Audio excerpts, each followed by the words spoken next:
I'm a certified lover girl. My romantic idols are to this very day Morticia and Gomez Adams, from the 1991 rendition, of course, where Christina Ricci played Wednesday. I've always adored rom-coms and expected those endings to be a real thing. With so much water in my chart, I was born a hopeless romantic.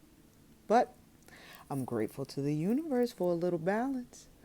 I have 4 Scorpio, 4 Aquarius, and 2 Capricorn placements in my birth chart.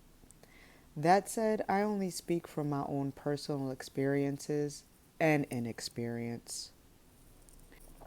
I've been drugged, given so much to drink that I was unconscious and disassociated. I've been held down by sheer force of weight, outnumbered, and have fallen for ulterior motives more times than I care to admit. I know my aggressors and abusers.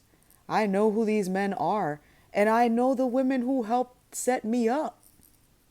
So now, at almost 40, I very quickly recognize patterns in behavior that will eventually make my spirit restless.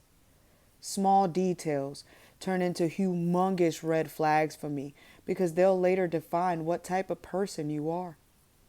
I hung out once outside of work with a Libra sun / Scorpio moon who had a major crush on me. I made it crystal clear that there was a 0% chance we would end up romantically involved. We had dinner at a local spot where they invited me to stay at their place for the holiday weekend. After a few drinks, I reluctantly accepted. They made quite a few very public posts declaring their feelings for me. While I was packing my bag, I kept looking over at my heating pad and had a deep desire to bring it with me, but decided not to, assuming I'd be mostly indoors and traveling by car. The moment I arrived, I mentioned the temperature inside the apartment.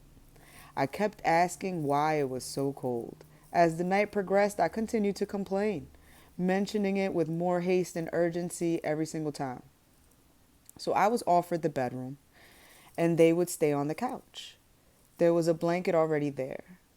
My toes were so numb they hurt. My fingertips were blue, so I covered myself with a blanket while they cooked. And instead of this gentle person turning up the heat, they got under the blanket and started inching closer to me, with flirtatious attempts at physical affections. Her intention in keeping the house cold was to force me to invite her to bed to cuddle. Though she knew I'd never see her in a romantic light, she still tried to smooth cross my boundaries without my consent. I was already super uncomfortable, so I retreated to the bedroom, where the windows weren't insulated and the draft was frigid. I got completely under the covers and was able to surmise the cold. The morning came, and the sun through the windows was the only source of warmth beside my own. On the way back from eating, she played the most hilarious song. I could not stop laughing. She felt offended, and in turn tried to trigger me, hurling insults. I warned her, mind your tongue. She caught an attitude, started stomping around like a child, so instead of exploring and adventuring as I was promised, we returned to the igloo apartment, where she then posts a subliminal status saying my, quote, energy offended her culture, then proceeded to go to sleep. Turns out she'd contracted pneumonia and had COVID the week before. I had no idea. Otherwise, I wouldn't have gone, much less eaten anything made by her hand. She woke up in shambles, coughing up crazy mucus with 105-degree fever.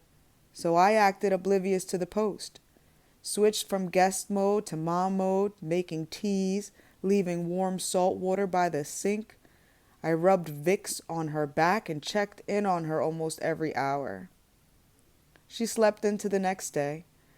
The morning was muggy and gray. The temperature was now 53 degrees in the apartment. I asked if she was cold and took it upon myself to turn on the heat which was again turned off when I went back. I'd picked up a strange dry cough, different from my usual smoker's lungs. I was dizzy. I was insanely cold, and my left ear was ringing and hurting. My body was aching in a way I'd never felt. I found myself short of breath, tight in the chest. It's just not normal for me. I booked the next bus out of the city and tested positive for COVID with a 103-degree fever. I left while they slept, and I learned a very painful lesson in buses and traffic. Always take the train. A ride that should have taken 3.5 hours took almost 6 with the slowest, most inconsistent driver in the world on an oversold bus where we all sat like sardines. Once I was far outside of her intimate space, I made a rebuttal post stating I don't take kindly to subs, threats, or insults to my intelligence. I let people play themselves out of my life. She woke up asking where I was and played dumb when I apathetically responded with verbiage from her own post. She attempted to flip the situation on me, claiming I had an attitude and was being disrespectful because I didn't want to discuss the post with her. The truth was, they weren't upset anymore and thought I hadn't noticed the sub. But that is when the cherry of all insults to my intelligence came in.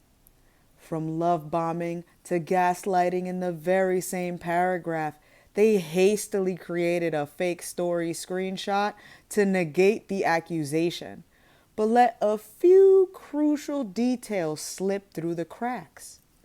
First error was the subject of the screenshot. It had literally nothing to do with this quote-unquote culture she was adamantly carrying on about. Second was the timestamp.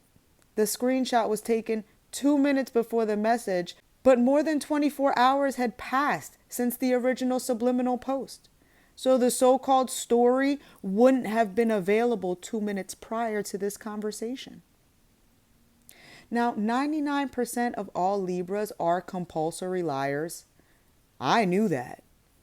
But her delusions were straight up sad and scary. When a person believes their own lies, it's a clear sign of mental and emotional instability. Capability of committing atrocities to save face in a moment of despair. And I should have known.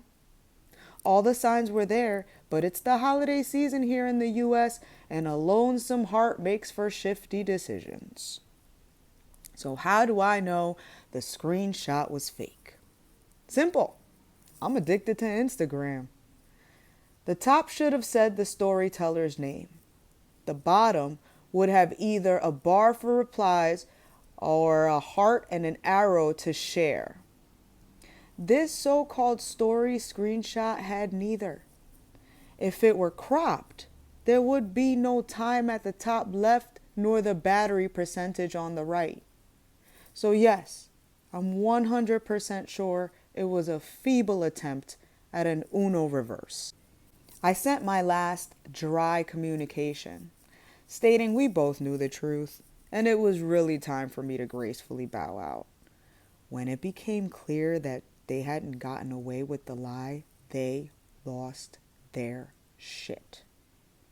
In typical narcissistic form, they immediately started humiliating themselves, posting weird and stalkerish stories about me, desperately seeking validation with slander and false disdain, gossiping to literally anyone who was willing to listen, in a very pathetic attempt at assassinating my character.